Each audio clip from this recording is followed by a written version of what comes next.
Hey, so you're new to real estate and you want to learn how to set your buyer client up on a drip campaign, whether it's resale, new homes, or land. That's exactly what we're going to do today, so keep watching. Hey, what's up? I'm Brandon Melvin, realtor and team leader. I help coach other realtors, team leaders, and brokers on how to grow and scale their real estate business through creative and innovative digital marketing, content creation for social media, as well as tried and true methods to have your business work harder for you than you do for it. If you want proven strategies that you can use to get more leads, close more deals, and scale your team, you'll absolutely love this channel and this video. All right, let's jump right in. So today we're actually going to use the Central Texas MLS in order to run our search. So if you use that MLS, it'll be exactly what you need. If you use a different MLS, most likely it's going to be set up similarly. So all you have to do is kind of follow along and go to the right prompts within your MLS. So this is the home screen. What we're going to do is we're going to go and find the search, and then we'll do a quick residential.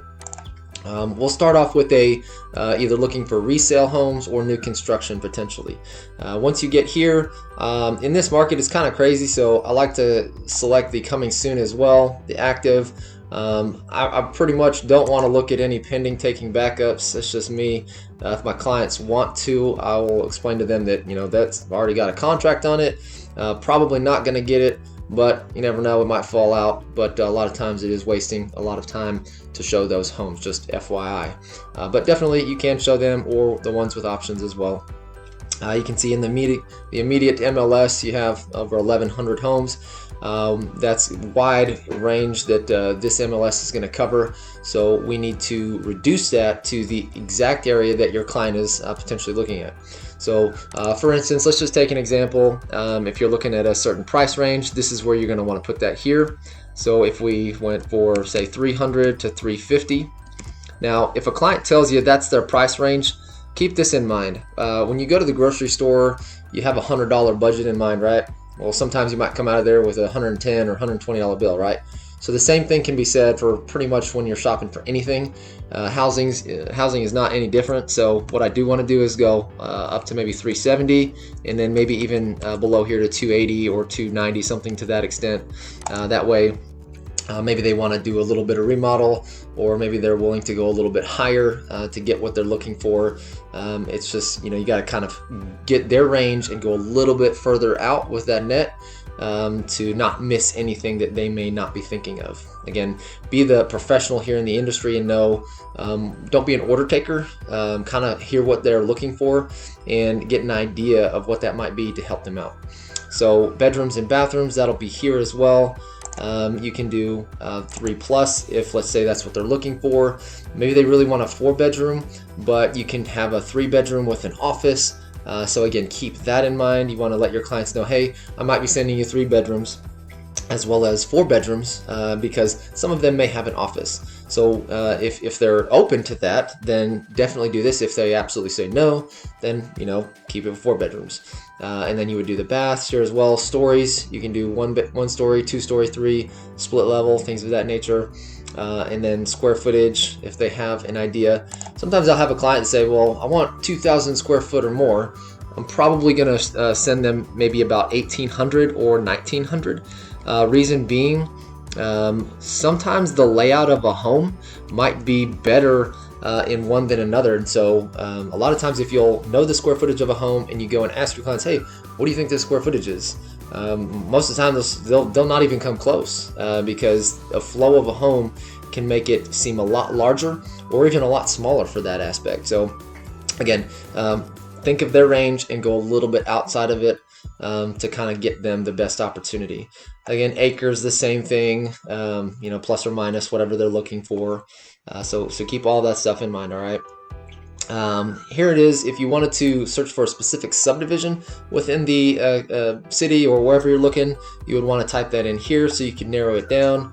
Some MLSs have different deals about them, where if you do something like an asterisk here, that's what you need to do. This MLS, it helps sometimes, have noticed. So if you put the asterisk here on both sides, you should have any matches that do come up, but I've limited this to this aspect, but that's what you would want to do in this case. So keep that in mind as well. If nothing's coming up without the asterisks, put those in.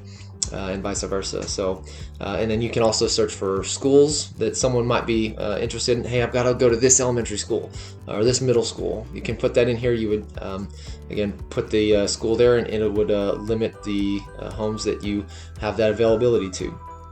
All right, so this is all the information that you can put in there. You can also do a map search. So I'll come up here, I'll click map, and then that way I can come down here and zoom in on the New Braunfels area if that's where my client wants to be, or Seguin. And so let's just say, hey, they want to be in Seguin. And so you can either draw with a circle, this little button here, you can draw a rectangle, you can draw a polygon, or you can freehand it. Most of the time I'm going to do the polygon because I know kind of, hey, they want to be in Seguin. This is, all right, well, they're okay with New Braunfels potentially, but they work in Seguin.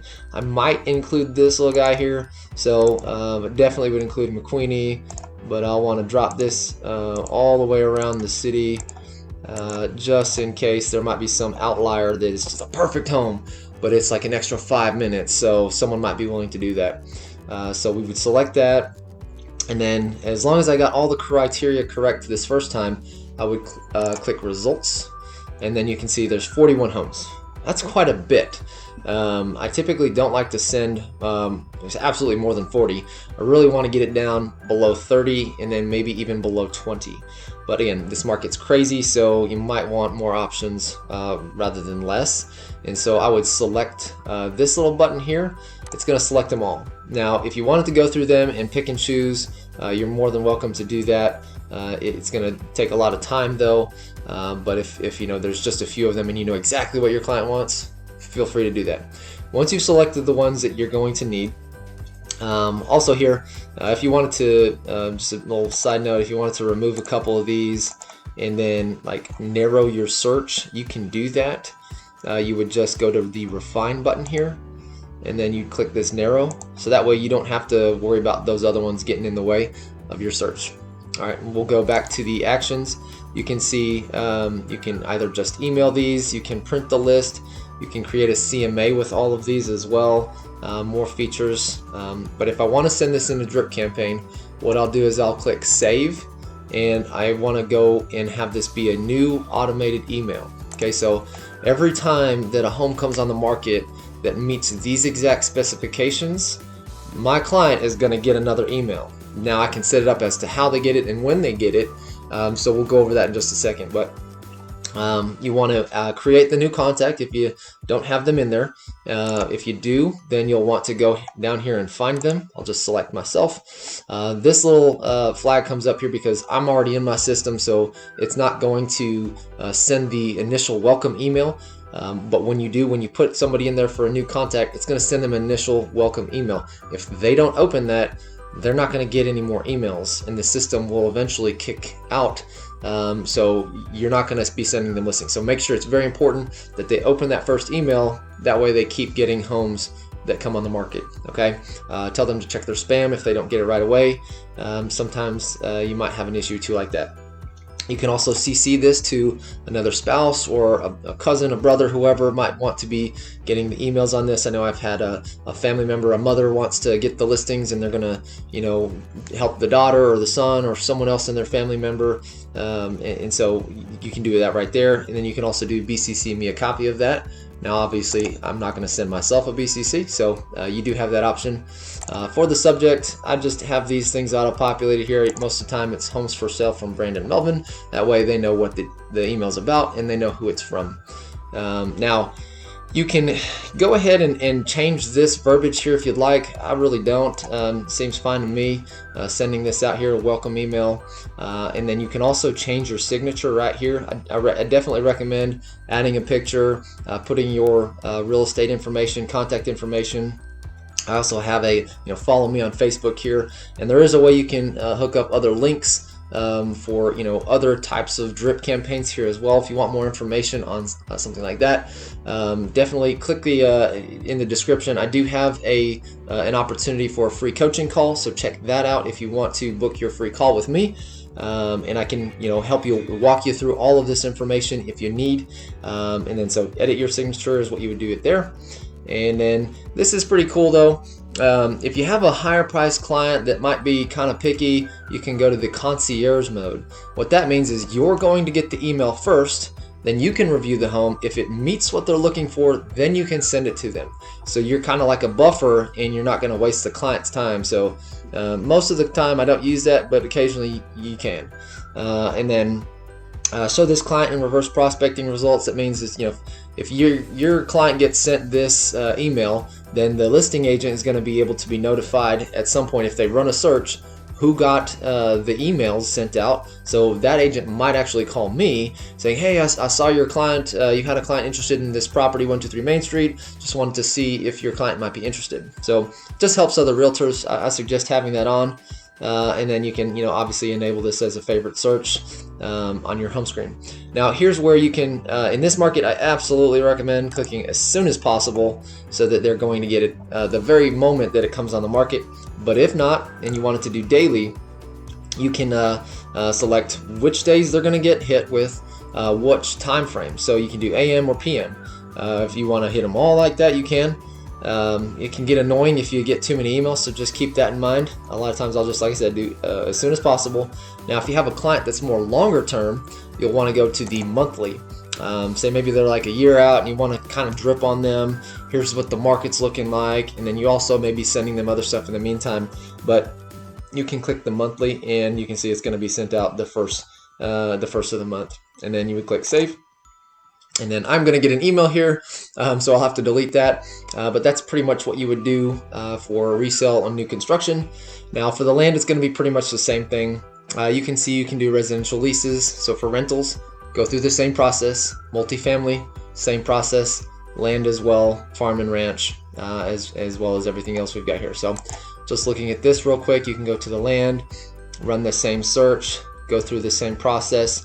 You can also add or remove fields. So if such as the manufacturer, I had to put that on here. I have a lot of clients that are either looking for that or not looking for that.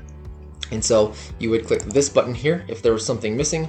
And so you scroll down and try and find maybe what it is, or if you know what it might be, you can start typing in the word, and then square foot total. Let's just choose that. We'll add it, and then it's gonna be there. But this time it's not, because I think I've already got it on that page. So whatever you want, you can add it down here, and then you're going to be good to go. So the square footage is going to be up here. All right, that's going to wrap it up for the day. I hope this video helps. If you have any questions, please drop them in the comments below, or schedule your one-on-one coaching call. It's free, guys. Love to help you out. Love to help other agents grow their business. If you're interested in potentially partnering with us at the Melvin Group at eXp Realty and checking out what that would look like, definitely also schedule your free coaching call. We can go over everything that we do have to offer when you do partner with us at eXp Realty. Until next time, guys, go sell some homes.